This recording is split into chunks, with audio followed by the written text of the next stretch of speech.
By now, you've probably heard my magic wand story. It's a brand that's been part of my personal journey for more than 20 years. But no matter how many times I sing Magic Wand's praises, I'll never be able to fully capture the story of this incredible brand. Well, now journalist and author Kate Sloan just completed a limited audio series documenting the history and impact that Magic Wand has created over the last 56 years. It's called Making Magic. And the series chronicles Magic Wand's incredible brand story through interviews with nearly 40 experts, performers, business owners, educators, and fans. So I got a sneak preview of this series, and what I loved is that Kate weaves together snippets from all their interviews into this amazing story arc. She covers Magic Wand's journey from appliance store massager to its legendary influence on culture and sexual independence, and it's all just fascinating. The first episodes of Making Magic are available now at makingmagicseries.com or on all popular podcast platforms. Just search for Making Magic or visit makingmagicseries.com today. Thanks for listening to Sex with Emily. On today's show, I'm joined by renowned sex researcher and educator, Dr. Helen Fisher, to talk about sex, the brain, and so much more. Topics include why we're attracted to certain people more than others. Hint, has to do with your hormones. Dating online, the real ways to do it efficiently, no matter what app you're on. Rejection, why is it so hard and how can we cope with it? And how millennials date and interact. And despite all the news articles, they're actually doing something right. All this and more. Thanks for listening. Look into his eyes. They're the eyes of a man obsessed by sex. Eyes that mock our sacred institutions. Bedroom eyes, they call them in a bygone day. Hey, Emily, you got a boyfriend? Because my man E here, he just got his heart broken. He thinks you're kind of cute. A girl's got to have her standards. Oh, my. Do women know about shrinkage? Isn't it common knowledge? What do you mean, like laundry? It shrinks? Can we not talk about sex so much? Are you kidding me? Oh my God, I feel so good. Being bad feels pretty good. But you know, Emily's not the kind of girl you just play with. You're listening to Sex with Emily. We're talking about sex, relationships, and everything in between. For more information, check out sexwithemily.com for even more great sex and relationship information. Catch me Monday through Friday on SiriusXM Stars from 5 to 7 p.m. Pacific for even more fun sex talk, and you can get a free 30-day trial at sexwithemily.com/SXM. As always, find me on all social media at Sex with Emily. Okay, guys, I really hope you enjoyed this interview that I recorded with Dr. Helen Fisher at her home in New York. She's a renowned sex researcher and biological anthropologist. She has been an idol and an inspiration for me. I swear we are kindred spirits. She's a senior research fellow at the Kinsey Institute. She's a member of the Center for Human Evolutionary Studies, Rutgers University, and chief scientific advisor to Match.com. She has truly paved the way for research about love and personalities, sex drive, attachment, and all the things. I really hope you enjoyed this interview with Dr. Helen Fisher. Dr. Helen Fisher, she's a biological anthropologist, senior research fellow at the Kinsey Institute, member of the Center for Human Evolutionary Studies, Rutgers University, and scientific chief advisor to Match.com. And you really, truly have paved the way for research about love, personality, sex drive, attachment, and been named by Business Insider as one of the 15 most amazing women in science today. Written 6 internationally best-selling books on romantic love and future sex, including Why We Love, Why Him, Why Her, Anatomy of Love. And you truly have been a pioneer in all these fields, a pioneer in examining the neurochemistry of business, team building, innovation, and leadership, but that's more recently. Yes. Mm-hmm. But I have to tell you this story. So I started this podcast in 2005, and I was in San Francisco, and I was driving, and I was just still learning everything about sex because I came into it like, all I knew was like, sex could be a lot better than it is, I think. And I just started interviewing people about sex and relationships. So you happened to be on NPR, and I believe you were being interviewed about Why We Love. And I remember I pulled off the road, I grabbed a piece of paper, and I just started, I was like, so blown away because I had never heard about the 3 types of love. It was so new to me to learn about lust and attachment and craving and all those things. And I think I still have the piece of paper because I don't throw anything away. But then I just got all your books and I started reading about you and I was like, and then whenever You're such a sweetheart. Thank you. Really. I mean it. You really are a pioneer in this. And everyone just, it's such, all my friends are like, I can't believe you're talking to Helen Fisher. So thank you for taking the time. I'm We're in your delighted. I've beautiful always home in heard New York. about you, and we had a good time a few years ago. Well, that's what I was saying. We had this moment. We were both at a Match, because I know you do such amazing work for Match.com, or you're an advisor for them. Yeah. And we were speaking in an event. It was a very interesting panel. It was Helen and myself and Patty Stanger, the matchmaker, and Perez Hilton. And the four of us were talking about the match panel. And then afterwards, we were just talking. And I just remember feeling like we were both women who chose not to have kids. Absolutely. No never regrets. wanted, never Didn't wanted feel to have it. a child. Never wanted to. No. And you're okay with that. I'm not like, only okay with it, but I see young women today, and I always say to them, at least I was never disappointed that I didn't have them. In other words, a lot of women are worried. They don't want to have them, but they are afraid that down the road they're going to get disappointed. Now, it's just me, but I've had two men in my life who had children who I helped to raise, but they were already in their teens. I love teenagers. Same. I love to be with teenagers. I love being the other woman. I don't have to worry that they're not wearing socks or that they're, not studying hard enough. I don't want anybody killing themselves. But it's fun to be not the mother and be sort of an older person who can give some advice or listen to them. So many times they say, don't tell my father. And I don't tell their father. Yeah. I'm building a different kind of relationship with them. And, I'm an anthropologist, as you know. And for millions of years, young people had all kinds of people they could confide in. They lived in a little community, a little hunting and gathering group. And you had your mother, but you had aunts and uncles and cousins and older brothers and sisters and younger people and, all kinds of people that you could talk to. And I like playing that role for the young. Yeah. For anybody, so I get it. Yeah, no, I get it. And that's exactly how I feel right now. And now we're really missing that, because I have three nieces. All my friends' kids call me now, and I'm like, I will not tell your mother. I won't. I never would. It's it's like being the aunt to everyone. Yes, exactly. It's the best relationship. But I think that's so interesting what you're saying about it. And I've been thinking that a lot lately too, how we move away from our communities. And like it used to be, we were hunter-gatherers and everyone was around our mothers and our grandparents. And now we have this isolation and this epidemic of loneliness that we talk about. And I think that's really real. Yeah. I don't know whether it's real. I haven't studied it. I certainly read about it. But I do know that those people that spend more time on the internet also have more friends and see their friends more often. So, there's always two sides to this coin. There is two sides to it. That's and true. by the way, we send over 15,000 emails, and I don't even know how many text every year. It's just that they're not right in front of us all the time. I am in constant contact with all kinds of people. I lost my cell phone 2 days ago, and it was a major problem No, for it's a me. major problem. No, I'm not saying. I'm just saying we're just isolated. I guess I was thinking about the way I was raised without having family around and stuff. So, but let's talk about the stuff that you are. So, One thing about not having family around. I think that we build new family, the community. Yeah, and for example, I call it the urban clan. Now, I have an identical twin sister, but she lives in France, and I have an older sister who lives in Germany, and I, until very recently, had a brother that lived in, Independence, Missouri, and nieces that are all over the place. But I have a clan in New York. I have a group of people in New York, and they're all different ages. One is 24, and one is 86. But, these people I could call on if I was really in any kind of trouble. And so we do build family. We do. It's just not the traditional concept of family, right. And I think that's one of the reasons that sort of these holidays can be very difficult. You will go off to your family of origin, your natal family, and you really don't know a lot of them. You don't know what to give them for a present and this and that. And you leave your urban clan or your, your work clan or your exercise clan or your social clan, et cetera, which are people who have suffered through sort of the daily problems that you've suffered through. So we are an animal that builds family. That's true. That is true. That's true. I do think that when you talk about loneliness, this whole thing of FOMO, fear of missing out, and there's no question about it that because of our internet world, we see what everybody else is doing. We see where they're traveling. We see all the photographs of where they went. We see all about their boyfriends and their problems and their girlfriends, etc.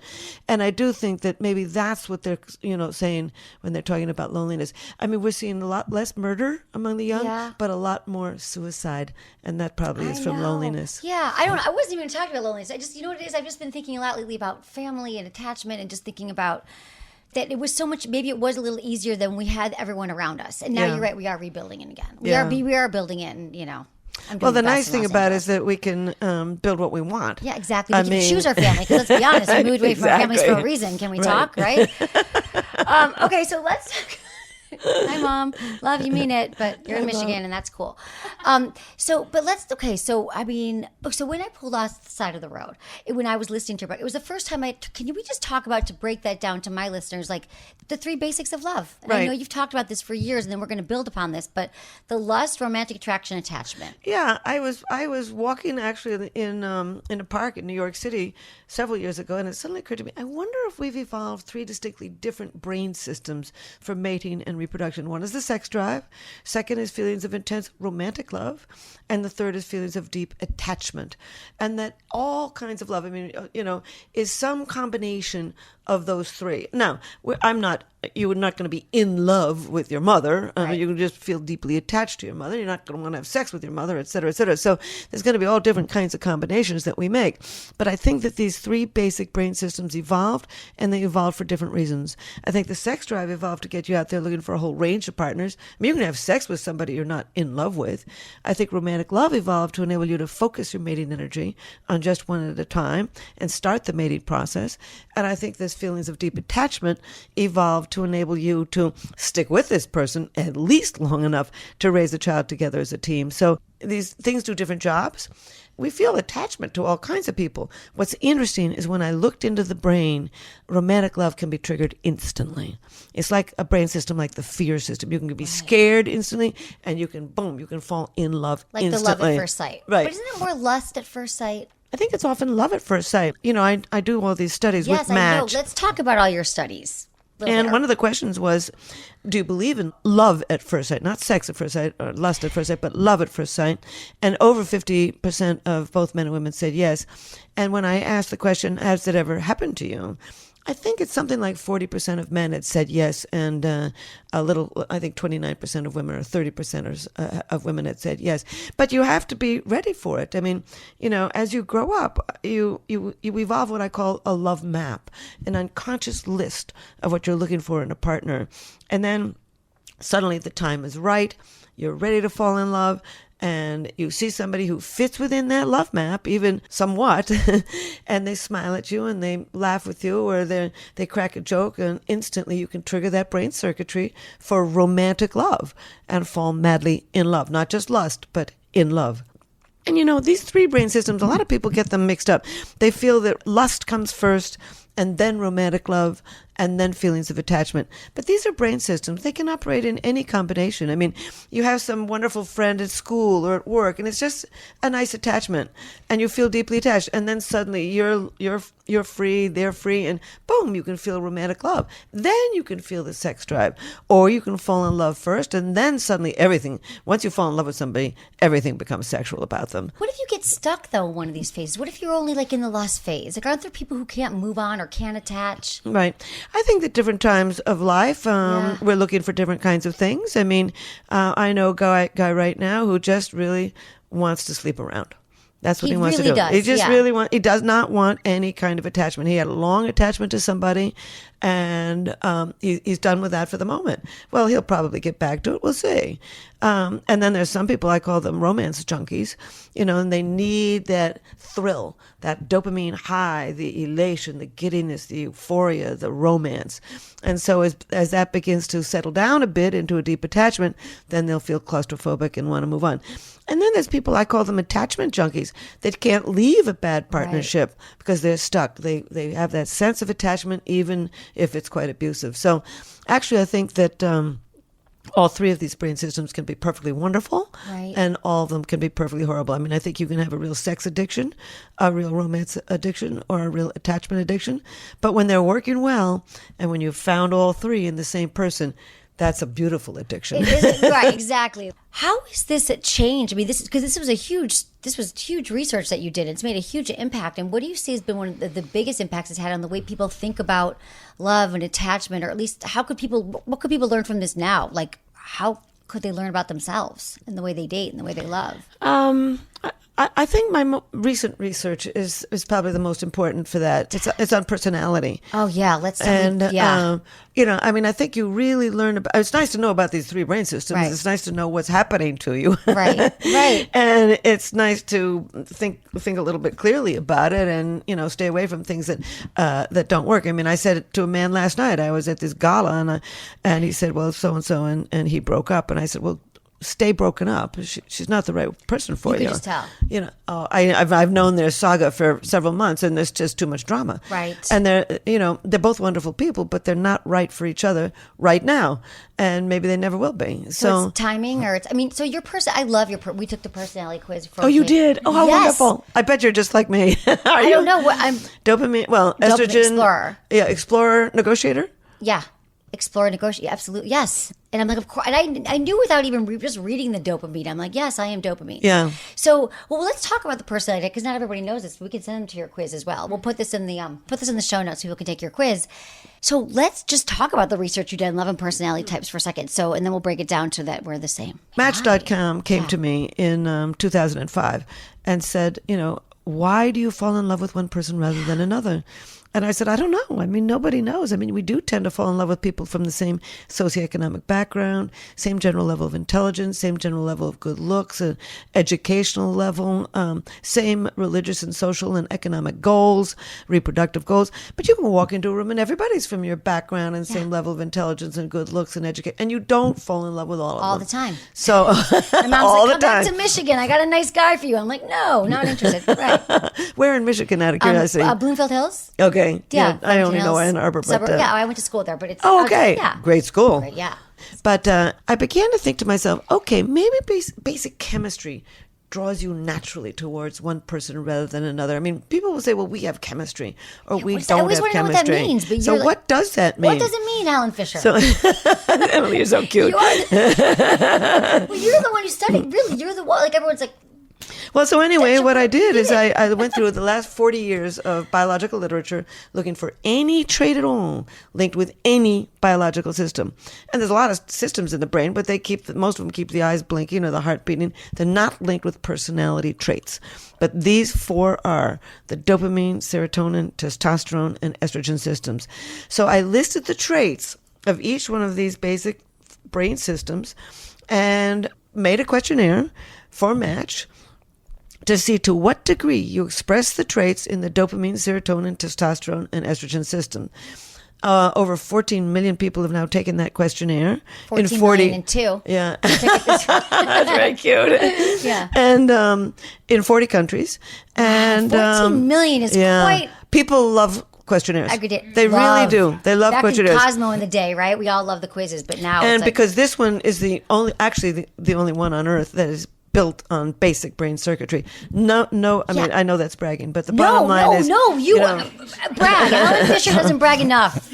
Jesus. Okay. Thank you. Really? So anyway, so here are the four traits that are linked with each of these systems. And then I was able to watch on Match in all these countries who's naturally drawn to whom.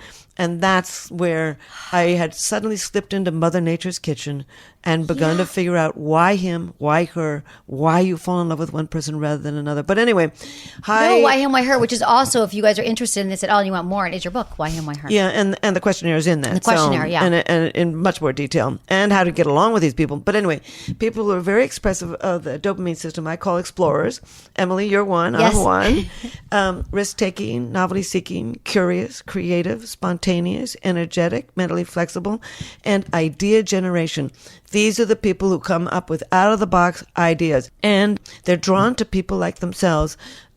Explorers want explorers. They want somebody who's going to leap off the couch and, I don't know, go swimming in Central Park or go racing over to Lincoln Center at the, 10 minutes before something's going to start and just go in and plop down, whatever. They want to, take their backpack and go off to Laos and look in the woods or whatever. Explorers I did that at 25, went to Laos. Okay. Really? I love Laos. Me too. I loved it. We should go back. You're the only person I've ever met who's been to Laos. Really? Yeah. 25 years ago. Wow. Yeah. I went about 10 years ago, maybe. I loved it. Probably hasn't changed. No, I know, right? Probably not. I was like bushwhacking through the... Wow. Yeah. So there you go. Yeah, here's an explorer. Right, an explorer. Yeah. Well, I've been to 107 countries. Yeah, including North Korea and Mongolia, and that's the explorer.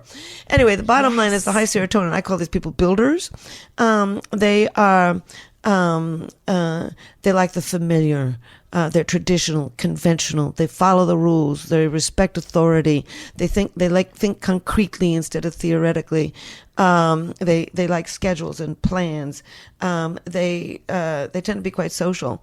And they tend to be religious. Religiosity is actually in the serotonin system. Yeah. And these people are drawn to people like themselves. Traditional goes with goes for that makes sense. And a good example is Mike Pence or Mitt Romney. I mean, they've married people who are very traditional, like themselves. They follow the rules. They're very structured. Right. They're concrete thinkers. They're Makes me anxious just principled. thinking about it. Well, in taking your too. quiz, like, do you follow the rules? Like, do you? Like, never. No, Yeah, but I mean, I follow the rules if it makes sense to me, but that's about it. Exactly. I'm good on the road. I follow the rules of the road. Yeah, mostly, right. Mostly. I love them. Seatbelts Oh, still Emily, piss you're me off. great. Yeah. And but anyway, so that type goes for that type. And So the highest testosterone goes for high estrogen and vice versa. So people who are very high testosterone tend to be analytical, logical, direct, decisive, tough-minded, skeptical, good at what we call rule-based systems, everything from engineering to computers to math to mechanics. Steve Jobs was a good example. I'm sure Bill Gates is. Hillary Clinton, I heard Hillary you say. Clinton which was, is. Yeah, I heard, yeah. I think she's high testosterone. Yeah. She was actually interested in going into the Marines. Yeah. I mean, she's tough-minded, that Right, girl. right. And she married a high estrogen. That's what's amazing. But when I heard you say that Bill Clinton was probably high estrogen. Yeah, well, these people are verbally skilled, people skills. He's right. whole world knows he can't Negotiators. stop negotiators. And directors are the high testosterone, and the negotiators are the high estrogen. And negotiators, they think broadly, Right. contextually. And of course, that's you. Because Yeah. a person constantly interviewing people, constantly thinking outside the box, constantly looking for other ways of seeing a particular Right. issue is going to be high estrogen person. Yeah. Verbally skilled, people skills, can deal with ambiguity. Yes. I thrive in ambiguity. Very good nurturing, trusting, diplomatic generally, and mentally flexible. So they go for their opposite. So we're explorers, right? But you said would we only date other explorers though? Because to me, who's going to pay the, bill? Who's going to make sure we get place on time, Right. That's why I think maybe I've been more attracted to testosterone or the directors. Well, the bottom line is we are all for. I mean, the problem with all We these are other all personality questionnaires is that they put you in one bucket or another. These are brain systems; they're not buckets. So, for example, my boyfriend and I are both high dopamine. That works fine. I am high estrogen, and he is high testosterone. Oh, it's so that perfect. works fine too. He is higher serotonin, and in this case, I mean, he's not that high, or I'd Right. have a hard time at it. Right, But right. but he's higher than I am, and so he plans everything, and it's sort of beautiful because I mean, yesterday we were driving, through Pennsylvania, and man, he knew where we were going. He knew how long it was going to take to get there. He got our hotel room. We got to the hotel too late, and we were looking forward to go to that restaurant. He immediately got on his phone and found another really nice place to go. All of that, if it had been you and I, we would have gotten out the door and started walking. Exactly. No, exactly. This is why And we my would have ex had a and good time, It too. would have been fun. We would have Yeah. found someone that would invite us over for dinner, maybe. Exactly. We were gonna do Whatever. But this is the thing with my ex. I was saying this that he's a great guy, but I'm like, no one planned anything. Like, I'm not a planner, and that I felt kind of like it was a thing. So I was like, how do I figure this out now ahead of time? I'd never been in that situation before because he kept saying, "Why aren't you planning stuff?" I'm like, Oh, in all wow. my life, I haven't been in this situation because I must have always been attracted to the Wow. person who plans. Right. So anyway, using this quiz, And for he example, must have always been with somebody who plans. I guess so, because Because the the two thing of is, us were if I'm sitting on the gonna- couch. Oh, wow. Well, not a lot. I mean, he wanted to play video games. There was many things that didn't work, but I'm not sure. I love him. James was like, really, with the boyfriend, but it's just interesting to learn. Yeah, but what's really love what's really interesting is, and now, for example, he and I were going to the movies. This was months ago, and I said to him, I said, "Sweetheart, do you have any water in your backpack?" And he said, "Yeah, I do." And I said, "Oh, great, we can drink it in the movie house." And he said, "No, we can't. You can't bring food or drink into a movie house. You got to buy it at the concession stand." Oh God, the serotonin, right? Serotonin. He had a moment of serotonin. But you're like, no, we'll just put it in the backpack. And I said, wow. But what's beautiful is, I mean, modern psychology is very good. It's all very good. But the bottom line is we are blaming everything these days on our mother and our childhood. Some of who we are is just biological. He wasn't stubborn about that water because of the way he grew up. It's who he is. It's who he was born. It's who he's going to be. And under those circumstances, you just have to do a workaround. You don't have to go to a psychiatrist's office for 15 years to wonder why he can't bring water into a movie house.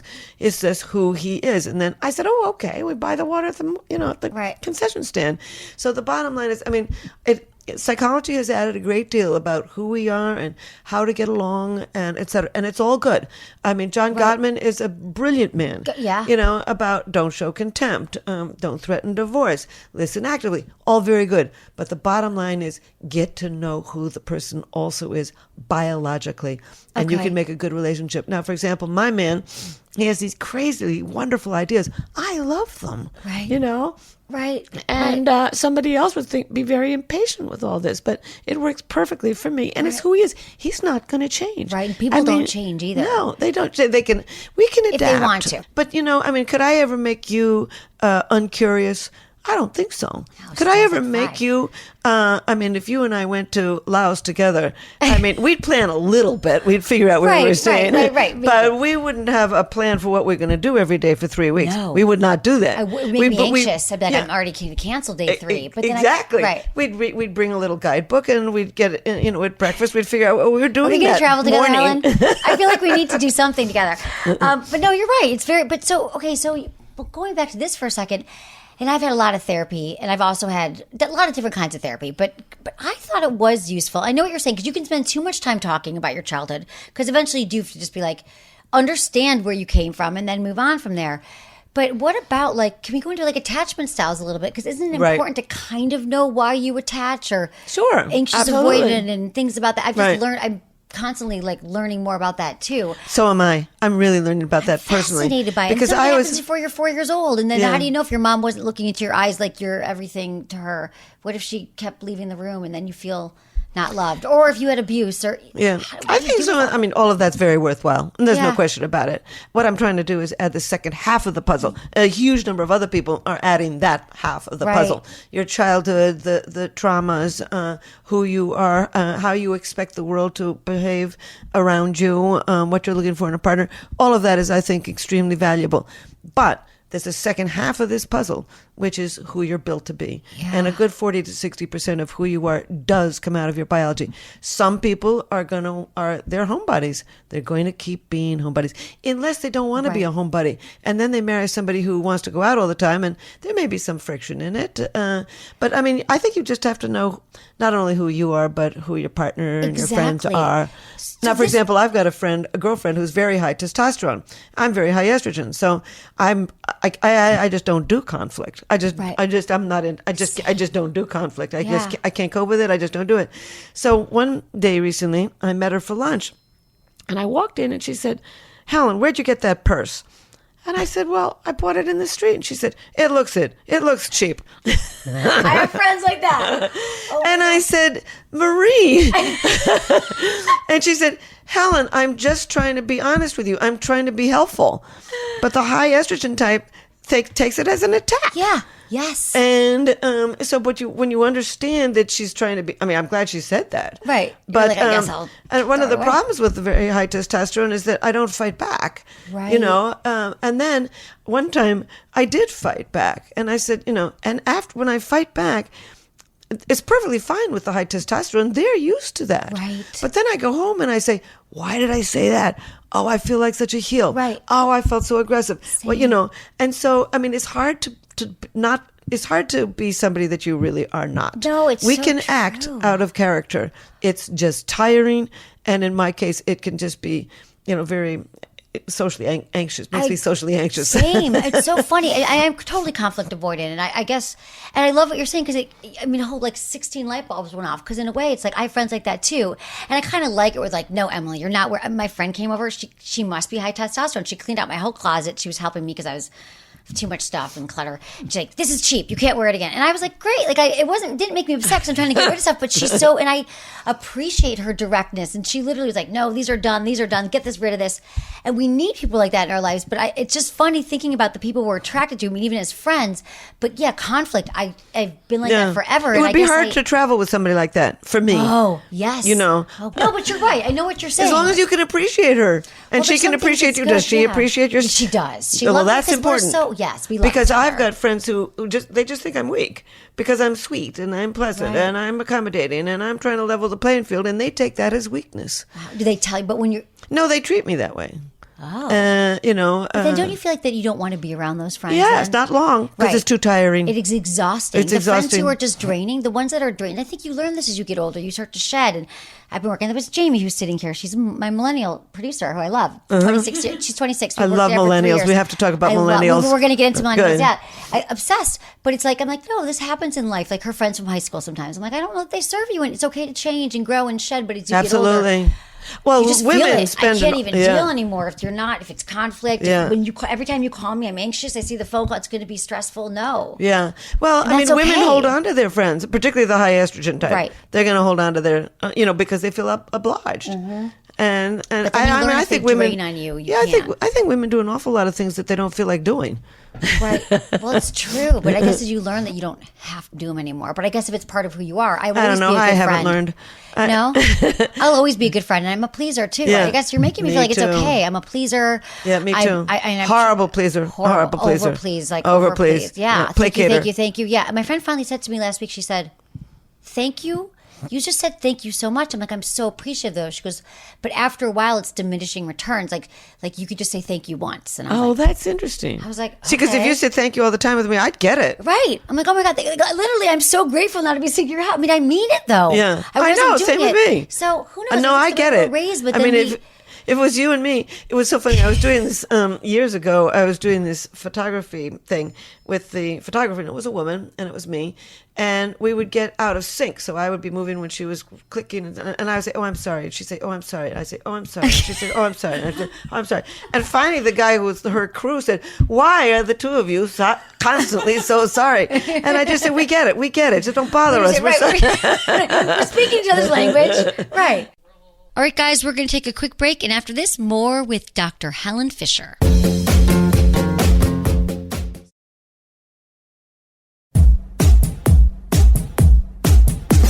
Okay, let's talk about millennials and the start of this whole they get such a bad rap, right? But it's they the get sense such of a bad rap, and it is so wrong. And the whole thing, it is so wrong. It is so wrong. I mean, first of all, these dating apps is just new technology.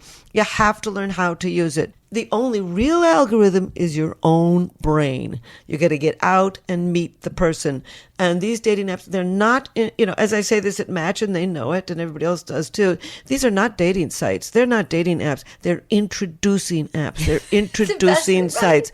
And what they are is they just give you an awful lot of people, and then you have to sift through it. The problem is the human brain is not built to even cope with so many choices. The brain has a sweet spot, apparently between 5 and 9 alternatives, and after that, you don't choose any. You just don't choose any. And I hear about these people who, had 30 dates in 30 days. No wonder. I mean, they're just in a complete dither. They're not going to meet anybody. And so I basically ended up saying, you just have to learn how to use this new system. So and how do we do it then? I think, number one, after you've met 9 people, stop and get to know at least one of those people more, because all the data show that the more you get to know somebody, the more you like them, and the more you think that they are like you. So stop and after 9. For men and for women?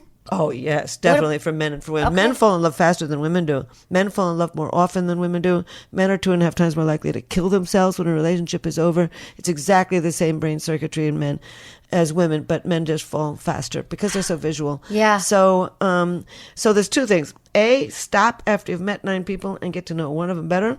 And second, think of reasons to say yes. The brain is built to say no. We've got this huge brain region behind your forehead, in a brain region linked with what we call negativity bias. The brain is built to think of the negative.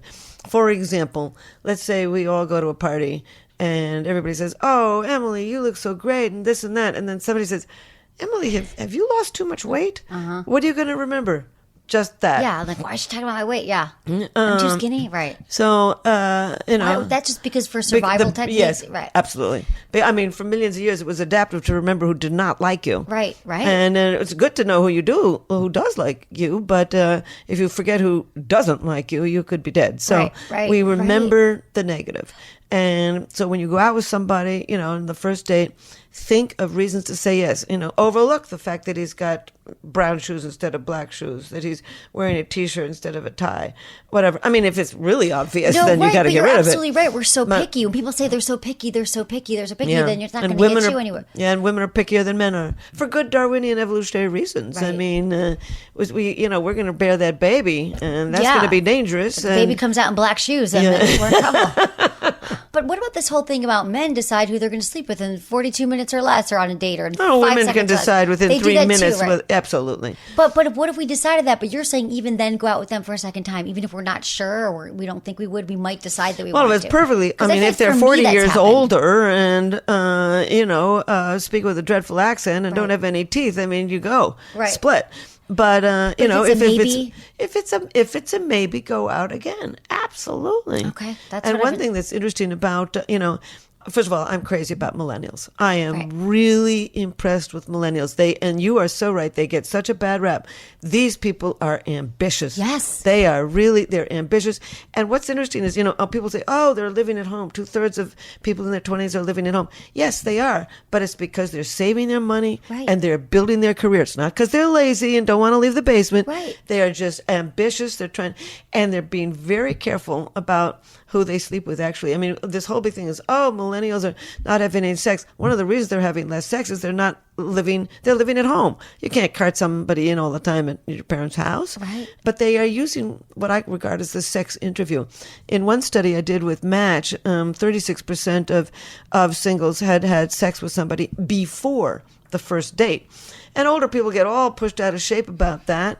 And they think, oh, wow, because in my day, because I'm older, we had the first date long before you kiss somebody. Right. These days, they start out with just friends. They're just friends. Right. And then they move into friends with benefits. You learn a lot between the sheets. You get to know somebody. Then after a period of time, you go and tell friends and family. And then you have the official first date. Right. And so people say, oh, they're not having a first date early on. Yeah. No, they're not. They're being more careful with the first date. And these days, a first date is expensive. I mean, in my day, they picked me up after dinner and we played miniature golf or went parking or whatever. But these days, it can cost you $200 if you're in LA or in New York. Right. So you really want to know who you're spending your money and your time on. What we're really seeing is the extension of what I call the pre-commitment stage. This long period of getting to know somebody before you tie the knot. Which I think makes sense. I think that makes great sense. In fact, I did a study of 1,100 married people, and I said to them, a lot of questions I asked, but one of the questions was, would you remarry the person you're currently married to? And 81% said yes. And I think that I've got 3 pieces of very solid data that the later you marry, the more likely you are to stay married. So what millennials are doing is they're getting their career in order. They're saving their money. They're sleeping around. Yeah. People sleep around. I don't think you should get married for your They're 30. learning a whole lot about themselves. Yeah. But they're also learning in this pre-commitment stage how to get rid of the ones they don't want. They're learning more about their own sexuality, about who they want, what kind of sense of humor, where they want to go, all kinds of things they're learning about before they wed. Right. And I honestly think that this long period of pre-commitment and the opportunity to meet people on the internet, so you don't have to make, foolish choices when you're 19. You can make a good choice when you're 29. Yeah, I think and have a whole absolutely. lot of years to get to know yourself and other people. And then, so people do tend to divorce. I mean, as an anthropologist in hunting and gathering societies, they did tend to have 2 or 3 husbands during the course of their lives. So there's nothing new about divorce. Right. But I do think that the later we marry, all the data show that the later we marry, the more likely we are to remain married. Because we don't know ourselves in our. I always say, wait till you're 30. Like, that's just kind of what. I mean, if you can, wait till you're 30 because you got to figure out who you are. You haven't made the decisions yet. You haven't been out there to date as many people to understand what might be exactly what might be right useful. for you. And I love the fact that people are living together before they wed. I mean, you learn a lot with that too. Yeah. And that brings me to LAT. Okay. Oh, we're circle back. LAT. What is LAT? So it means living apart together.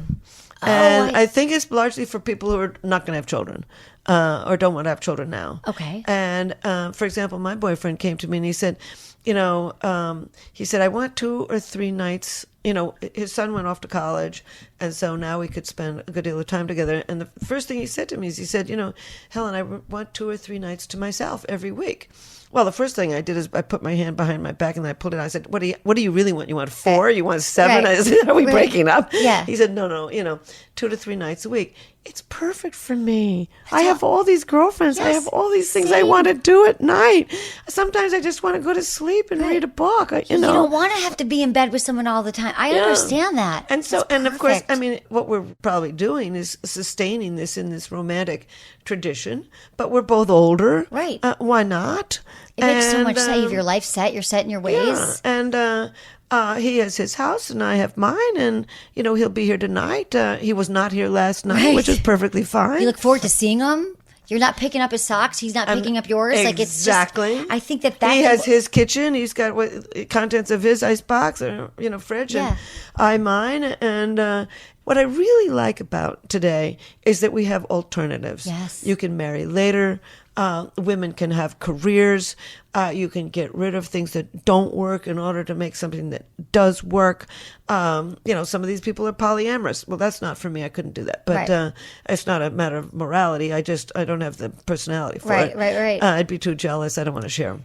But the bottom line is there's people who are polyamorous. Oh, I yes, mean, everything. gay, Yeah. the queer, the older people with LAT, et cetera, et cetera. I think that we have every reason to be able to build the kind of partnerships that we want. So then why is it still so hard then, you think, for some people to what about when we say, okay, going back to millennials who they don't want to catch feelings or they don't Right. want to. That's a great term, But isn't how it? do, I don't want to catch feels. I'd never heard that before you guys. I mean, it was like before like 5 years ago. But what is that? I mean, is that protective measure? Or do you think that that's some way? I like to think like they never, their friends aren't doing it, so they're not looking in. Like, I don't understand that. Because I caught feelings a lot in my 20s. I couldn't help it. I couldn't Me stop neither. it.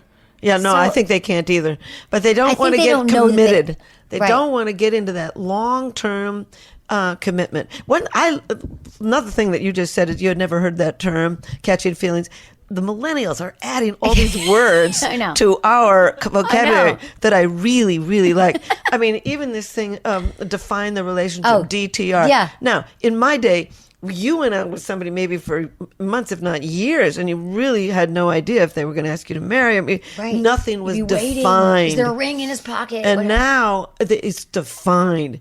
And in fact, I asked on Match, how long do you, when do you raise that issue of define the relationship? And I was astonished that they said after about 4 months. I wouldn't dare do it. That seems very early for me. Oh, really? But Yeah. they want to know what's going on. They really do. This term about being ghosted and Yeah, ghosted and benched and all catching the feelings and all these things. Yeah. They're defining all this. I really think that's terrific. Yeah, I think so too, because otherwise you're just like going in this abyss, and then Exactly. and then also people also still make assumptions that, well, we slept together, so we must be committed, or we've gone on 3 dates and that person's probably not dating anyone, even though still they're not dating anyone else. Right. And like, don't make any assumptions about the person you've gone on 3 dates with, like if Right. you haven't talked about it yet. Right. That's when you get jealous and all these things happen. So figure it out. And I think the sooner we realize that there's so many options, it's more accepted right now too to say to someone, I'm casually dating, I'm in friends with benefits, I want this Right. or that, and to say it, then you won't be spending a year with someone who doesn't want the same thing you Exactly. do. So it makes a lot more sense. As a matter of fact, it's so funny because, just friends have a very different set of unspoken rules than if you're dating. Now, if you're just friends, you can call somebody to go out the day of it. You can have 3 to 5 drinks. You can go to a fast food place. You can go over to their house and watch television. Whereas if you're actually dating somebody, you've got to call 3 days in advance. You've got to go to a decent restaurant. You can't have more than 2 drinks. I mean, they are defining all this. I am very impressed with them, really. Yeah, no, it's true. We appreciate you. Going back to this living apart together thing, I just want to talk about how that is such a great thing for even couples who are married and living together now Right. could still learn from that, because I've always had this hunch that, like, when as a young, in my 20s, I thought that makes so much sense that to have that separation, or to kind of, when we talk about how women crave novelty and excitement and all the newness, it kind of makes sense to, even if you're even living together, how you can kind of still instill some of that separateness, and it just makes sense. And it's so interesting because I do know people who are living together and own the property together, and own the apartment together, and they've lived. And very often, at least in New York, they'll have to even mesh their schedules, because she's going out on Tuesday night with her girlfriends, and she's going to the theater on Thursday with such and such, and what's he doing? And so they have to. I like that. Yeah. I like the fact that what is it? As Khalil Gibran, the poet, said, he said, put some space in your togetherness. Yes. And that's what we really need. weren't built for 24/7. I mean, even in hunting and gathering societies, women would go off to another camp for even a few weeks. I mean, they traveled. And they didn't always travel together. Yeah. I mean, the couples I know who have this, or like he travels or she travels for work every third week, it's great. Like, they really, you get to miss someone. Yeah. I think that's Yes, important. I've got two girlfriends who, during the week, the husband works in Boston and the wife works in New York. Yeah. And then they're together on the weekend. Perfect. So, yeah.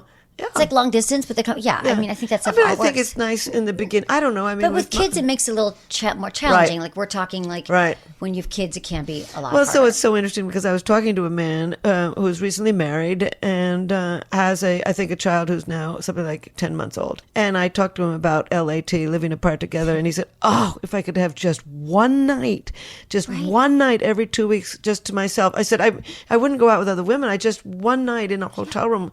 And immediately my friend said, "Oh, I bet his wife wouldn't like that." And I thought to myself, maybe she would. Probably would. Probably the best thing that ever happened. Maybe they switch. He's home every other weekend. Someone gets a hotel room. Exactly. Yeah, I mean, I think that we need that. God, it makes so much sense. No, we aren't built for all this.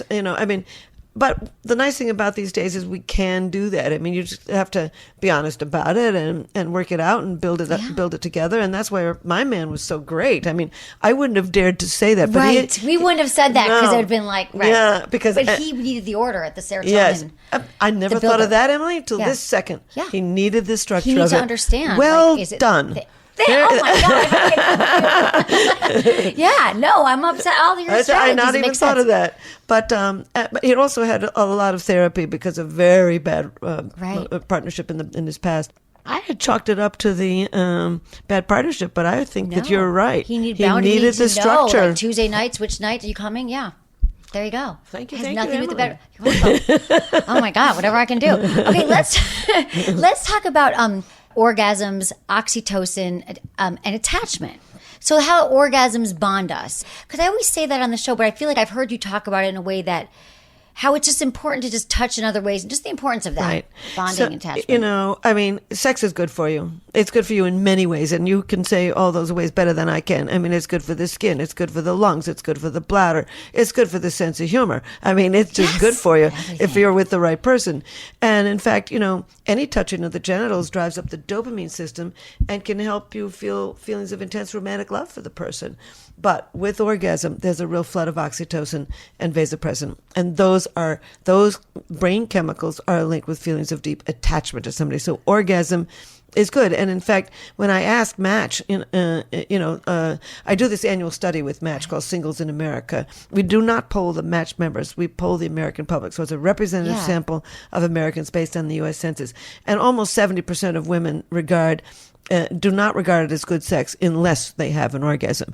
I mean, the old days where you're supposed to lie back and think of England are over. Right, exactly. Women want sexual gratification just as men do. But can it get confusing though too? Just if people who think that they can't be with several people because women are like, well, if I have an orgasm with them, I'm totally attached and I can't be with anyone else. Well, I don't know. I never thought of that. I read that, but I do think that it brings you closer to somebody. Yes. I mean, that's one of the reasons that people, sex is not casual.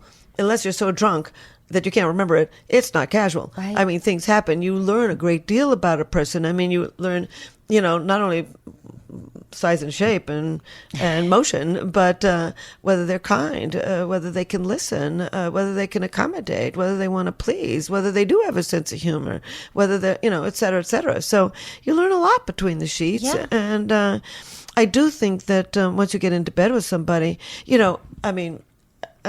sex, triggers 5 of the 12 cranial nerves. I mean, you see them, you hear them, you smell them, you taste them, you feel them. I mean, the whole brain becomes activated by the whole experience. And of course, with orgasm is one of the most powerful feelings the human animal can have. So,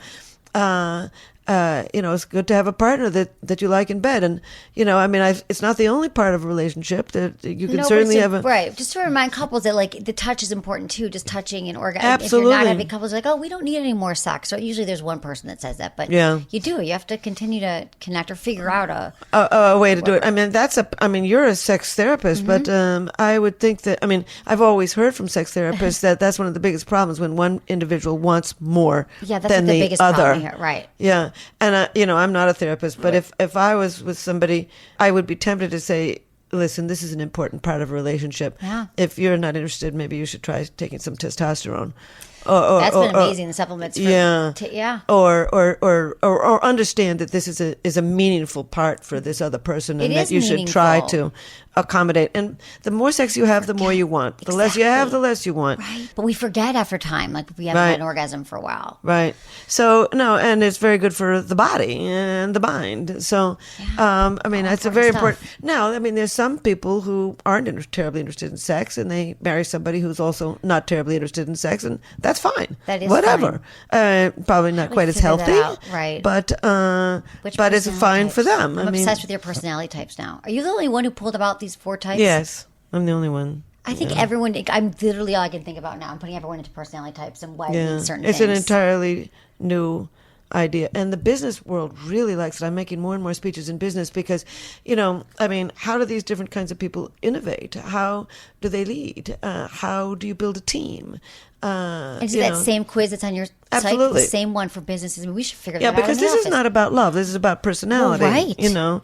And so, I mean, for example, one of the problems in business is that people, if let's say you're building a team, you tend to choose teammates who are like yourself because you can understand them. Right. Now, if you and I were going to Laos, we might want to have a third person who gets the airline tickets. Right. I mean, we could rein them in. Yeah. We don't want an agenda for every single day we're there. So it's important to build a team with some of the people that you are not like. I mean, for example, one of the things that, I mean, I am all for hiring women and for blacks and Asians and Latinos and et cetera, et cetera, et cetera. I'm all for cultural diversity. But how about diversity of mind?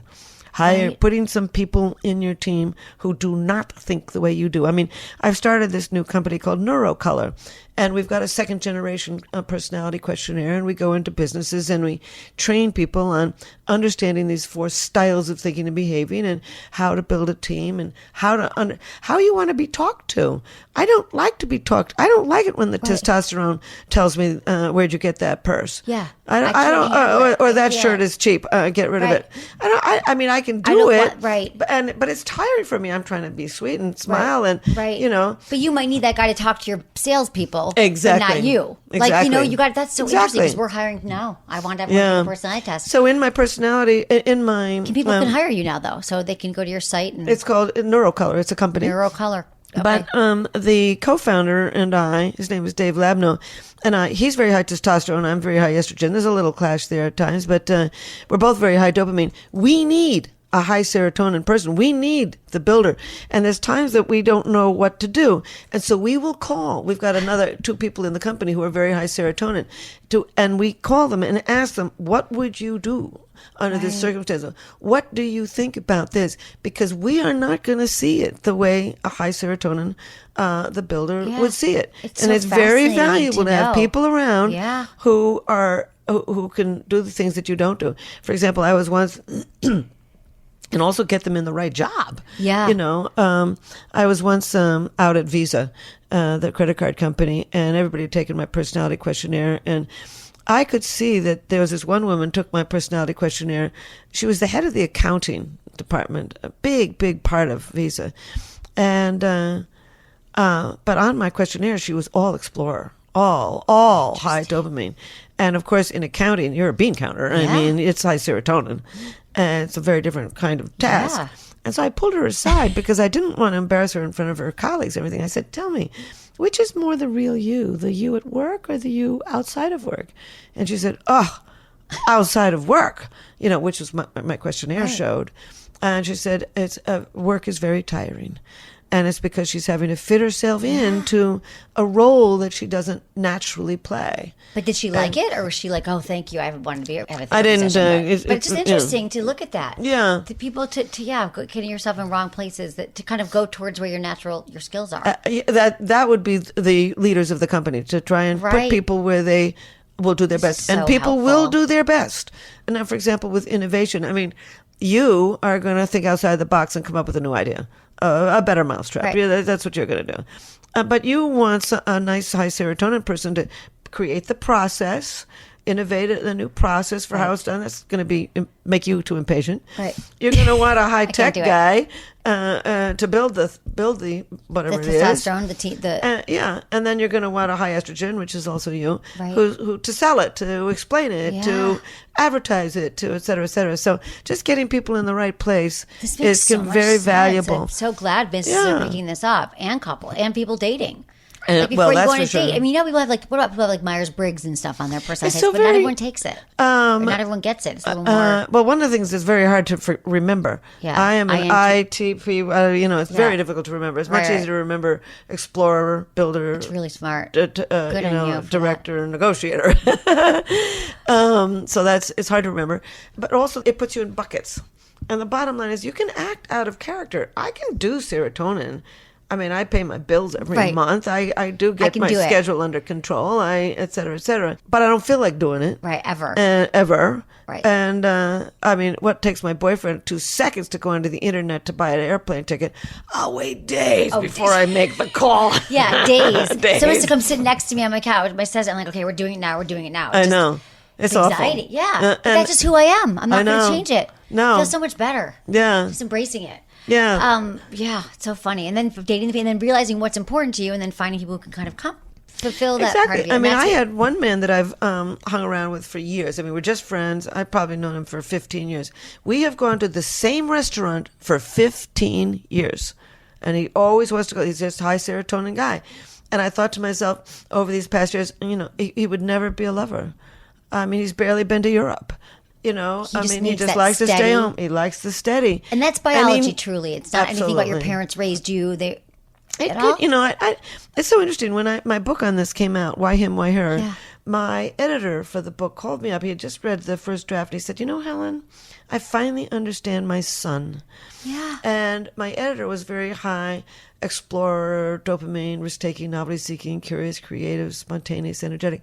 But his son was the high serotonin.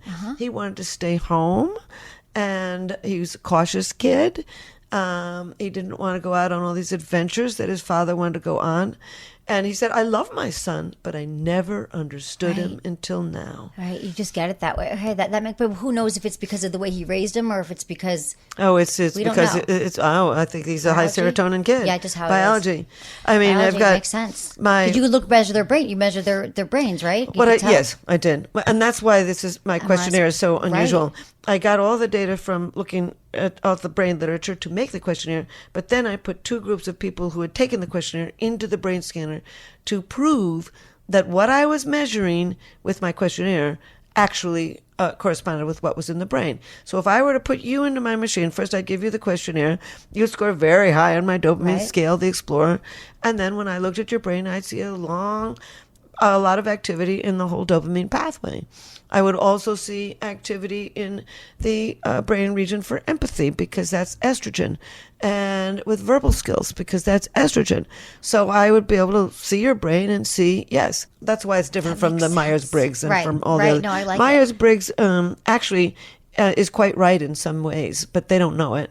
Right. For example, I don't know how much you know about the Myers-Briggs. A little bit, yeah. When they're measuring the degree to which you are feeling versus thinking. Right. What they're really measuring, they don't know it, but they're really measuring the traits of the testosterone versus estrogen system. And when they're the perceiving versus judging, P versus J, they're really measuring the traits of the dopamine versus the serotonin system. Once again, they don't know it, but that's what they're doing. You simplified it, that it sounds like. What I did is I got the biology to it. But then they put you in a bucket. You're either perceiving or judging. They got one thing wrong. Right. And in fact, everybody's gotten one thing wrong, Right. I think. I've never written about this, but I do measure it in my neurocolor What they questionnaire. get wrong? I don't think anybody in business or in psychology or layman actually understand extroversion versus introversion. I think that Isabel Myers had it right, of Myers and Briggs, in that it's where you get your energy. Now, I'm an introvert. I get my energy from being alone. But if I go into a party, I'm talkative, I'm bluffing, I can be the life of the party, et cetera, et cetera. And what they do is they confuse introverts with sort of wallflowers Yeah. and extroverts with sort of the life of the party. But I think they're two separate scales. The degree to which you get your energy, which is introversion versus extroversion, and a whole second scale, which is outgoing versus reserved. Yeah, now, that makes so much sense. I am an outgoing introvert. Yeah, this is a whole new thing. I think that And makes my so much sense. and my brain scanning partner is a reserved extrovert. She has to have people around. There are people constantly going in and out of her house. There's dogs, there's cats, there's people, there's you name it, there's people. But she's reserved around people. That's so interesting. That makes And- sense. It's too simple Yeah. to say intro because I love being alone, but I'm an extrovert. But yeah, I need my alone time because around people all the time. But I get energy from people. I think. Yeah. And Myers-Briggs have that wrong. And I think the other thing that they've got wrong is putting you in a bucket because we're all a combination of all of them. It's the matter of degree. Now, my boyfriend is particularly high on the dopamine and the testosterone skills, but he's got some serotonin in him. Myers-Briggs would not pick that up. Oh, okay. And that serotonin in him has been valuable. I mean, he makes the plans. He actually likes it. I keep on apologizing. Oh, I'm so sorry. I never get us the hotel room. I never He do likes this. And it though. He He likes needs it. to know that it's happening and that you have a place to go. Maybe he Yeah. enjoys looking at. I mean, Yeah. my mom has had that have a very similar. Like he loves the planning and doing it. So he appreciates it. I want to talk to you about rejection. Yeah. Because you talk Horribly about painful. the most painful. You say it's the most Yeah. painful experience a human can endure, and I agree. Can Yeah. we talk about that a little bit? The phases of rejection and what happens Yeah. in romantic love and getting rejected. So after I put my first group of people into the brain scanner who were happily in love, and that got a lot of press, and I said to them, Helen, that's really not very important. What's really important is to find out what happens when you've been rejected in love. I mean, that's when people murder or commit suicide or slip into clinical depression or stalk. I mean, if I'm going to make any contribution on this planet, it's going to be among people who are rejected in love. So we put 15 people into the scanner, and we found activity in a lot of brain regions. Among them, 3 brain regions linked with craving, the basic brain region linked with addiction. It's an addiction. Yeah, you become addicted to you obsess, right? And certainly also a brain region linked with feelings of intense romantic love. I mean, you don't stop loving somebody because they dumped you. In fact, you can love them more. Right. And a brain region linked with feelings of deep attachment, of course, and a brain region linked with physical pain. Not only the anxiety that goes along with physical pain, but a brain region that also becomes active when you have tooth pain. But you go to the dentist, the tooth pain's gone, a week later you've forgotten it. You don't forget it somebody a week after they've dumped you. It can go on for months or years. That's So basically amazing to me. this, I know. When I was writing my book on that, why we love, I thought to myself, why do we go through this? I mean, why isn't it easier to break up? I mean, everybody gets dumped. And I thought to myself, well, look at what you're losing. I mean, you're not only losing your daily routines, your daily habits, somebody to make love to and laugh with, but you could be losing your children or the dog or the house and economic problems and where do you go at Christmas or Hanukkah or wherever? I mean, you And lose then a great touch, deal. too, and company. You Absolutely, you can lose friends, you can lose neighbors, you can lose a lot. But what you're really losing is a reproductive partner. You've lost your opportunity to send your DNA on with this individual. And if you've already had children with the person, you're losing a parent. right. What if you don't want apparently. children? What if you're older and you still hurts? It always hurts. Never It gets always easier. hurts. I mean, it always hurts. It always is so painful. But it is a process. I mean, psychiatrists say, this is not my work, psychiatrists say that, the first thing is the protest stage. You just try to win the person back. Mm-hmm. You can try to seduce, you can try to insult them. You walk in and say, I'll never see you again. You have a whole big drama. You walk out, 10 minutes later, you're back to do it again. Right. It's an obsession. And you're trying to win the person back. You can seduce, you can try and make them jealous, you can do a lot of things. And then after a while, you just flat out give up. And that's the second stage. You move from protest to resignation. And then you sort of slump onto the bed and you just lie there and you cry, or you drink too much, you drive too fast, you hole up and watch TV. And after a while, that begins to fade and you move into recovery. Right. So it really is a whole pattern. But, men and women do it somewhat differently. Women try to negotiate a great deal, whereas men will try to make a woman jealous or go out and get another relationship almost immediately to try to make the person jealous. So they'll do it somewhat differently. But is it true you think that men do it like that, but then they feel it later? Or they just kind of keep going? I don't know if that's true. That men are 2.5 times more likely to kill themselves when a relationship is over. Okay. So the bottom line is they're feeling it. They're feeling it. Yeah. But they're like just numbing it maybe by going out and dating someone else right away. They're but probably I think men and women do it. I saw just as much sorrow in the men that I put into the brain scanner as the women. They don't talk about it as much.